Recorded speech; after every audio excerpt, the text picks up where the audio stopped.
Now, from Atlanta News First, the issues that matter to you. This is On the Record. I think that the president obviously is very interested in getting government open. We all agree on that, right? And I think he wants the Democrats to take yes for an answer. Things get worse every day for the American people. He should sit down with us, negotiate in a serious way before he goes away. Hundreds of thousands of federal workers furloughed, several other thousands who have been fired.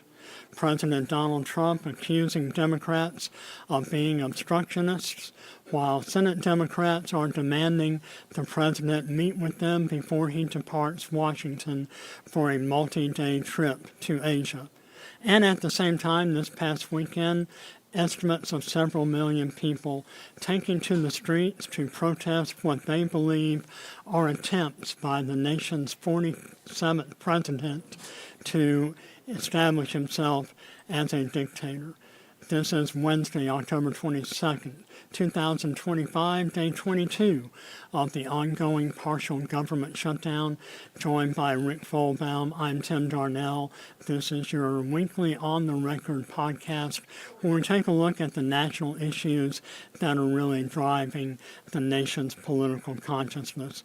Before we get into our discussion, Rick, I want to play this current up-to-date package from Molly Martinez on where we stand on day 22 of this current government shutdown.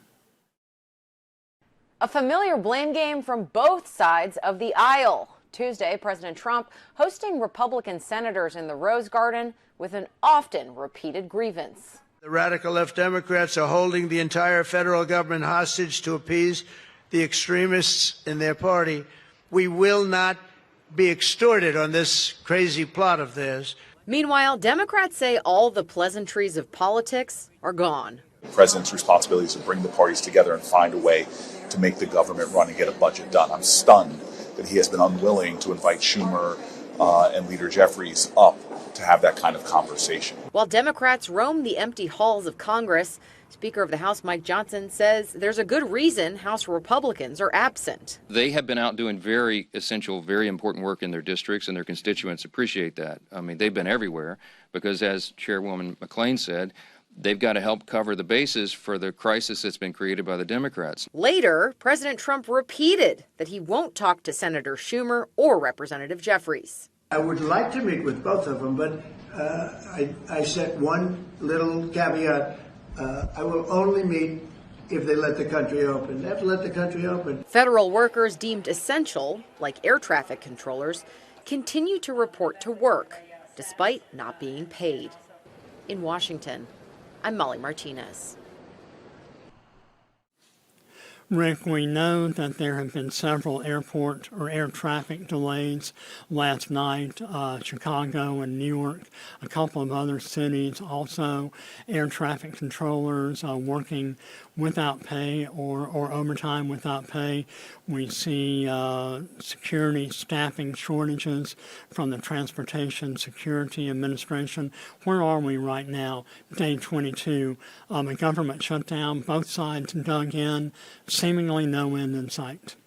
Seemingly no end in sight. And, President Trump said yesterday that he will not meet with the Democratic leadership until they agree to reopen the government.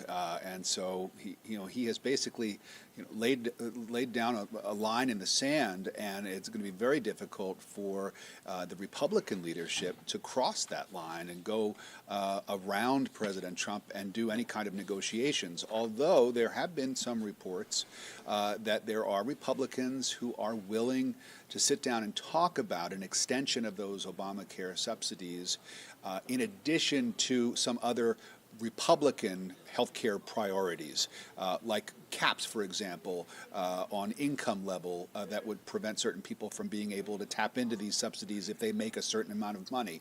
And so the fact that you're hearing rumblings about Republicans who are willing to negotiate on these health care subsidies leads me to believe that there is more of a momentum going on behind the scenes, that President Trump simply does not want to really listened to. He feels as though the Republicans are on firm ground right now, standing firm on their offer to pass a clean continuing resolution. This is a continuing resolution that would be a short-term fix that would allow both sides to work on a longer-term spending bill. There's really nothing controversial in this continuing resolution, and so Republicans have said all along, vote on this, and then we'll talk about the health care subsidies.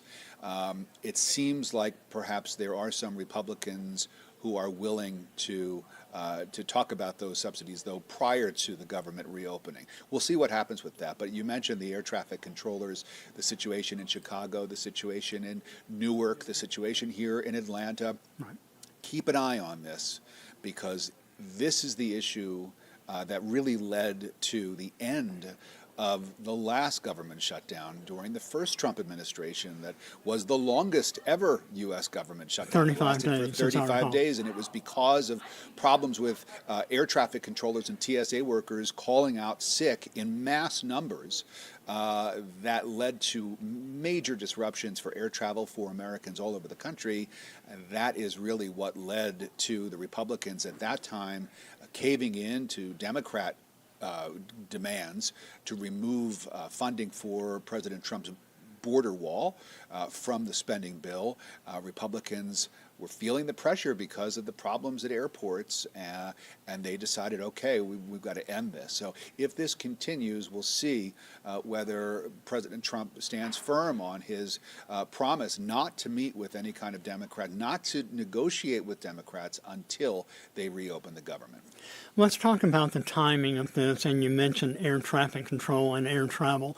I have to give major props to our award-winning consumer investigative reporter, Harry Samler, better known as Better Call Harry, Right. who has an article online on AtlantaNewsFirst.com right now, and you can watch his report that was filed yesterday on Tuesday, October 21st, where we're really getting ready to head in to the nation's busiest travel season of the year, the Thanksgiving travel holidays, where more Americans travel by air and by roadway than at any other time during the course of the year. And looking at how air travel insurance may not provide any kind of compensation for travel refunds as a result of canceled flights or delayed flights. This has the potential to wreak a lot of consumer havoc on American travelers if the government shutdown continues. Well, you're right. I mean, the timing is everything. We have Thanksgiving about a month or so away, and then the Christmas holiday, of course, right. After that. These are among the busiest travel times of the entire year. And so I think that is probably why Democrats feel so good about where they stand in all of this. Public opinion polls are mixed, of course, but there are some numbers that I think are promising for Democrats, showing that more people seem to blame the Republicans for the government shutdown.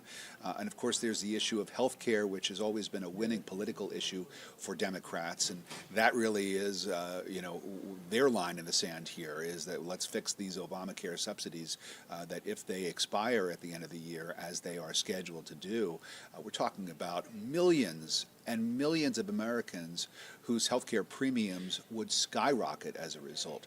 Many of these people, according to studies, would simply go without health insurance. They wouldn't be able to afford it without the subsidies in place. And so Democrats feel like they have a winning issue here, and they have the calendar on their side with the upcoming holiday travel season almost upon us. President Trump, as you mentioned earlier, is going to be out of the country for a little while. You know that Republican leaders are looking to him for guidance on all of this. It would be very, very hard to imagine someone like Mike Johnson, the Speaker of the House, defying President Trump and sitting down for negotiations with any Democrats if the president is holding firm to his promise that he won't do that. So we'll see what happens.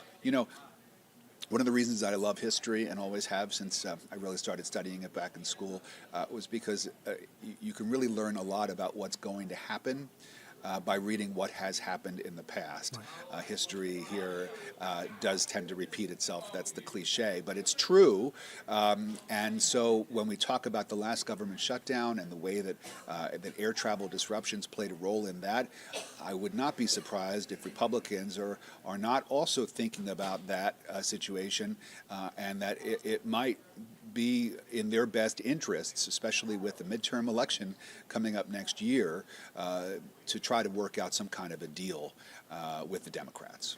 Well, House Speaker Mike Johnson has already said he is keeping the House out of session right now and will not reconvene the House of Representatives until the Senate approves a continuing government resolution. Let's talk about one of those members under the Republican banner in the U.S. House, Northwest Georgia Congresswoman Marjorie Taylor Greene, who you brought this to my attention earlier this week, where she sat down with an interview on a website, and I'm sure you'll recall the interview itself and where it appeared, but she expressed concern about the 2026 midterm elections and is foreseeing a possible scenario where possibly the House could, or Republicans could lose control of the House if they do not start really making an effort to listen to the needs and the concerns of their constituents. Well, Marjorie Taylor Greene is really fascinating in all of this. The role that she has taken on, sort of as the outlier in the Republican Party, coming out and telling her colleagues on the Republican side, "Hey, we're screwing this up, guys. These healthcare costs affect Republicans as well as Democrats, and if we don't agree to fix these subsidies, it's really going to hurt us in the midterms." And she raised the example of her own children who are on Obamacare plans as people that would not be able to afford their health insurance should these subsidies expire December 31st. She has really she's carving a niche for herself here in the Republican Party as somebody who is willing to buck leadership. She says that she has always been independent, that she did not come to Washington to be a partisan Republican, but rather to work on behalf of the people, and she says that's what she's doing. Now you can go back and look at some of the highly partisan things that she has said since she got into Congress, but that aside, she does seem to be turning a bit of a corner here. What her calculations are, I'm not entirely sure. I would love to know exactly what her long-term plan here is. I'd have to think that she is playing the long game in coming out against her Republican colleagues. We'll have to wait and see exactly what comes from that. But Marjorie Taylor Greene, one of very few Republicans who right now are coming out and being critical of the tactics that are being used by their party's leadership. We're talking about the ongoing partial government shutdown. Today is Wednesday, October 22nd, 2025, day 22 of a government shutdown with seemingly no end in sight. Rick, you were talking about history, and we look at the various federal social safety net programs established. The New Deal under FDR, the Great Society under LBJ, now Obamacare, also known as the Affordable Care Act under President Barack Obama. And we also know that once a social program is enacted by Congress, it's very hard for it to ever be dislodged. That's right. Why are Republicans so seemingly intent on rolling back these subsidies as enacted under Obamacare? It's been a major campaign platform of the GOP. Every election cycle, we need to repeal Obamacare, repeal the Affordable Care Act, and yet we have programs like Medicare. supplemental nutrition assistance program, Social Security, that are all so firmly embedded in the American political and social consciousness. It's very hard to remove these programs once they're enacted, and yet the GOP still seems intent on wanting to do just that with the Affordable Care Act. I mean, you're absolutely right. You've laid it out here, Tim. Republicans have been against Obamacare since day one, and repeal and replace has been their mantra. As far as replacement goes, they have never put forward their own plan for what to replace Obamacare with, even though they've called for it to be replaced. Replaced with what? I think voters would like to hear exactly what Republicans' plans for health care are, but that has not really been made clear to anybody. But you're right. I mean, this is a thorn in the side of conservatives and Republicans who feel that Obamacare is an overreach on the part of the federal government. Of course, conservatives stand for smaller government. And there is really no way around the fact that Obamacare creates larger government bureaucracies and red tape when it comes to health care.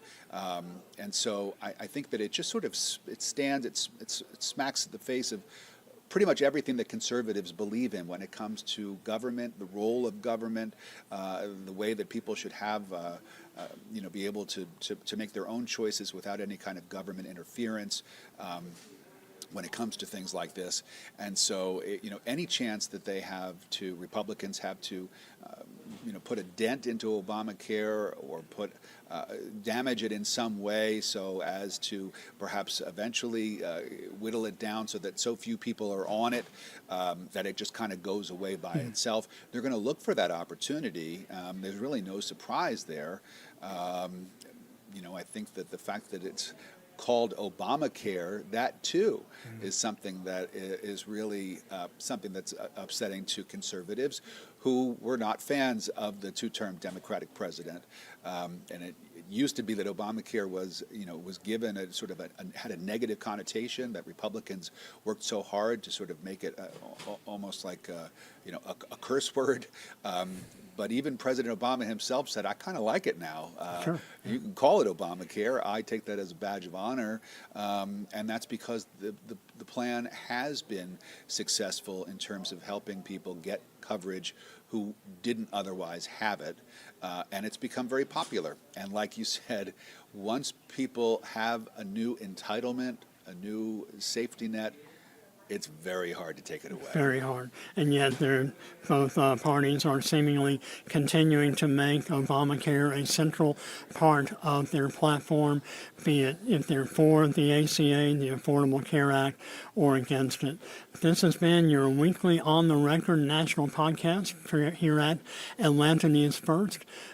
Joined as always by Rick Folbaum, who is the host of On the Record with Atlanta News First, that airs every Sunday morning at 11 a.m.